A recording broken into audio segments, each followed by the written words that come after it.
बिस्मिल्लाहिर्रहमानिर्रहीम। अस्सलाम वालेकुम। ये कहानी है एक 11 साला बच्चे की। एक रोज़ वो अटकेलियाँ करते स्कूल से घर की जानिब जा रहा था। घर पहुँचते ही उसे याद आया कि आज उसकी टीचर ने उसे एक लेटर दिया था जो कि उसे अपनी माँ को देना था। उसने वो लेटर अपने स्कूल बैग से निकाला और अपनी माँ के हवाले कर दिया और ख़ुद खेल में मशगूल हो गया। उसकी माँ ने जैसे जैसे वो लेटर पढ़ना शुरू किया, आंखों से बेख्तियार आंसू टपकने लगे। इतने में वो बच्चा अपनी माँ के पास आया और उनसे पूछा कि माँ, मेरी टीचर ने इस लेटर में क्या लिखा है। माँ ने अपने बेटे को गले से लगाया और फिर कहने लगी कि बेटा, आपकी टीचर ने लिखा है कि आपका बेटा बहुत काबिल और ज़हीन है। हमारा स्कूल और उसकी टीचर्स इस काबिल नहीं कि इसे पढ़ा पाएँ। आप इसकी माँ हैं, इसकी तालीम और तरबियत की ज़िम्मेदारी खुद लें और इसे घर पर ही पढ़ाएं। बच्चा अपनी माँ की बात सुनकर बेहद खुश हुआ। यूँ उसकी तालीम और तरबियत मुकम्मल तौर पर घर में ही होने लगी। जैसे जैसे वक्त गुजरता गया, वो बच्चा इस काबिल हुआ कि साइंसी तजर्बात की दुनिया में कदम रख दिया। और फिर वो वक्त भी आया जब वो बच्चा साइंस की दुनिया में इनकलाब ले आया और 19वीं सदी के बेहतरीन मुअज्जिद के तौर पर सामने आया।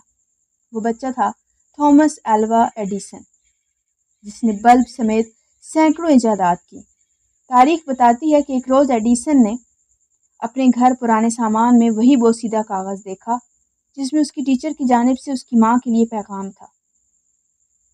जब उसने वो ख़त निकाला और पढ़ा तो हैरत में मुब्तला हुआ, क्योंकि उस अबारत के मुताबिक उसकी टीचर ने उसकी माँ से कहा था कि आपका बेटा इंतहाई कुन ज़हन है और हम इसे स्कूल में नहीं रख सकते।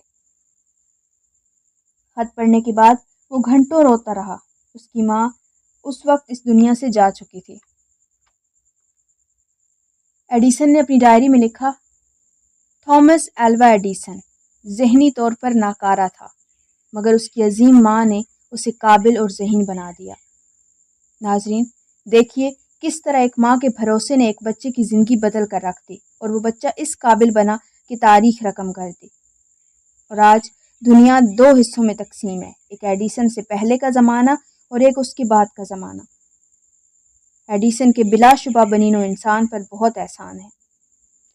ये थी हमारी आज की कहानी। उम्मीद है आप तक पहुंचाई गई ये काविश आपको पसंद आई होगी। आपकी कीमती आरा का रहेगा इंतज़ार। फ़िलहाल किरण बतूल को दीजिए इजाज़त। अल्लाह ने के बान।